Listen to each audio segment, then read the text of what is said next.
2015 Victory Magnum. Since its first production model rolled off the line on the 4th of July in 1998, Victory Motorcycles has been roaring forward, establishing itself as a premier American manufacturer.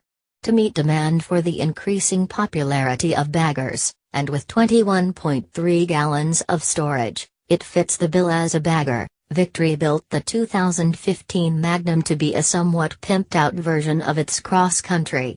I say somewhat because the cross-country was pretty fly to begin with, and while the changes seem small on paper, their collective impact makes a big difference.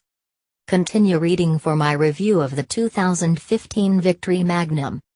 Where the cross-country tends to be more of a tourer, the Magnum seems to be more of an urban cruiser, a go-slow, look-good bike, for folks that want to be seen and heard.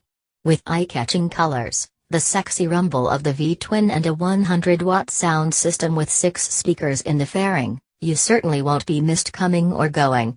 If that's not enough attention for you, peruse the available options to add the saddlebag led speakers and the Stage 1 tri-oval exhaust for a throatier sound from the pipes. As any chopper guy will tell you, putting a big wheel on the front improves handling. The Magnum feels balanced and handles well in low-speed traffic and parking lot maneuvers. With the low seat height of 25.7 inches, even used shorties can reach the ground and handle the weight of the bike with confidence. Part of the showiness of the Magnum is the custom look of the color-matched features. Painted rear fender close-outs, cover seams and hardware, cleaning up the rear end. Color-matched saddlebag hinges and lock bezels, headlight and taillight bezels, and a painted dash and radiator shroud give the Magnum a coordinated, put-together look. The most obvious difference over the cross-country is the big 21-inch hoop up front with Victory's black roulette design on the cast rim. Baggers typically run a front tire that looks like it could also serve as the rear, and the Magnum's big front tire seems to thrust the bike into custom territory.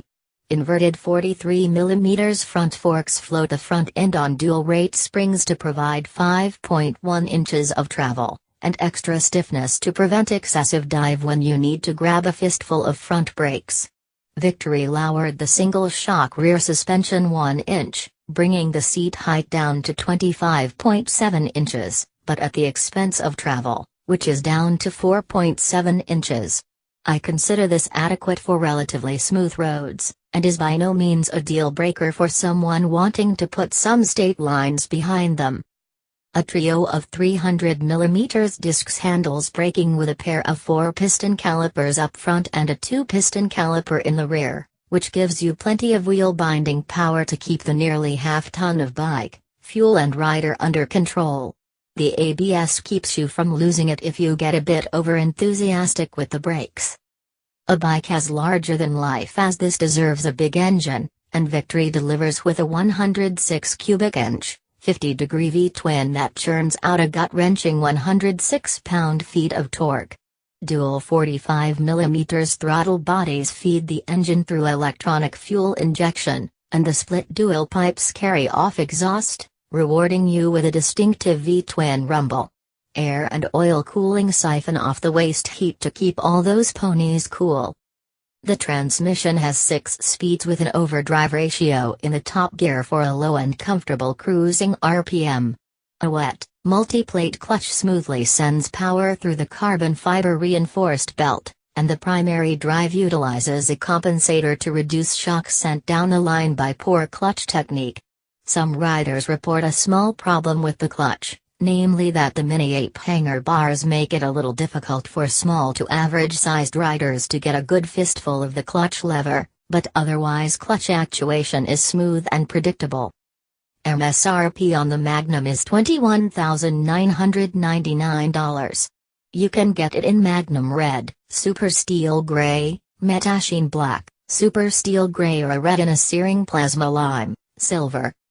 My husband and fellow writer, DJ Hinton, says, even though the Magnum shares many design similarities with the HD Street Glide Special, the rounded sweep of the lines gives it a sexiness all its own.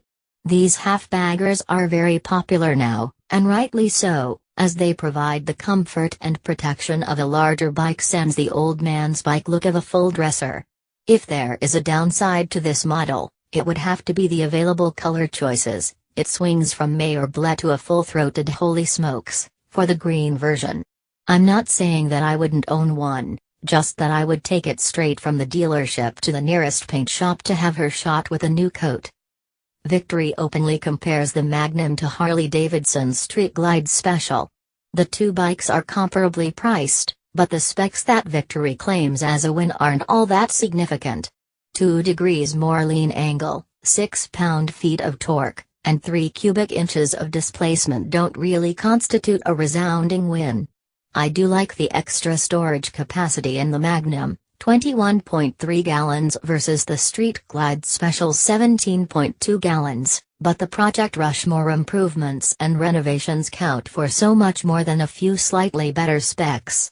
As far as color, the deep pearl jade introduced for 2015 on the Street Glide Special is a huge improvement over what Victory offers, unless you live in an area where you frequently have to contend with heavy fog.